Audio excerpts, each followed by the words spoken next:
Kwa patrol na askari polisi akanipiga akanivunja mguu na sikupata msaada wa aina yoyote. Na kufuatia ziara ya waziri mkuu hapa nchini Tanzania Dr. Mwigulu Nchemba, kesi ya kero ya wananchi imeweza kupata hatua ya haraka, huku bwana Ezekiel Nestor ameweza kufikisha malalamiko yake kwa waziri mkuu Dr. Mwigulu Nchemba baada ya kupigwa na kuvunjwa mguu na askari polisi.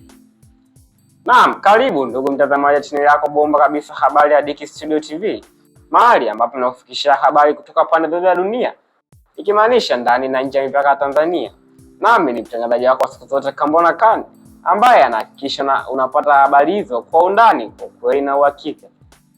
Kama unataka undani wa habari hii, basi usikose kuungana nami. Lakini kubwa zaidi, nipende kukumbusha ndugu mtazamaji, usisahau subscribe na kubonyeza alama ya kengele hapo chini ili uweze kuwa miongoni mwa wanafamilia kubwa kabisa Dicky Studio TV na uweze kupata habari hizi popote pale ulipo. Na huu ni undani wa habari hii. Katika kijiji cha Inyonga, bwana Ezekiel Nestor aliweza kufikisha malalamiko yake kwa waziri mkuu Dr. Mwigulu Nchemba, huku akidai kupigwa na polisi na kuweza kuvunjwa mguu. Hata hivyo, kutokana na malalamiko hayo, waziri mkuu Dr. Mwigulu Nchemba ameweza kumwagiza bwana Nestor aweze kupelekwa hospitali ya mifupa Moi huko Muhimbili ili aweze kutibiwa kwa haraka, hatua ambayo inadhihirisha uwajibikaji wa serikali katika kusikiliza kero za wananchi.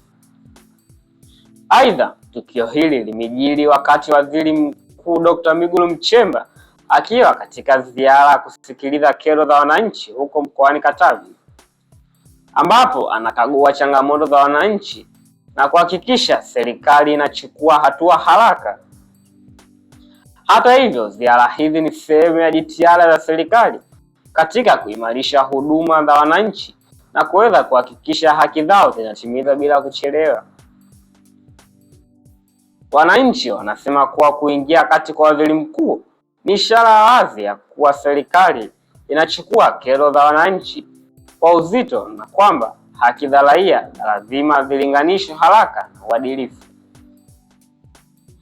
Aidha, hatua hii inaonyesha kuwa serikali inajali usalama na ustawi wa wananchi wake, ikiwemo kuweza kuhakikisha kuwa askari au vyombo vya dola havitendi ukosefu wowote ule wa haki bila kuchukuliwa hatua. Tukio hili limeweza kuibua mjadala mkubwa kabisa katika mitandao ya kijamii na miongoni mwa wadau wa haki za kibinadamu, huku wengi wao wakiweza kusifu wajibikaji wa serikali na kuweza kuonesha mfano mzuri wa jinsi viongozi wanavyoweza kuingilia kati ili kuweza kulinda haki za raia wao. Na hivyo ndivyo hali ya bwana Ezekiel Nestor iliweza kufikisha malalamiko yake kwa waziri mkuu Dr. Mwigulu Nchemba na hatua za haraka zilizoachwa ili aweze kupatiwa matibabu ya haraka. Basi usisahau subscribe channel yako bomba kabisa Dicky Studio TV, like, share na comment ili uendelee kupata habari zingine moto moto hapa Dicky Studio TV. Nami sina mengi, nipende kukupa shukrani kwa kuwa nami mwanzo hadi mwisho wa kipindi chetu. Hadi wakati mwingine, na hii ni Dicky Studio TV.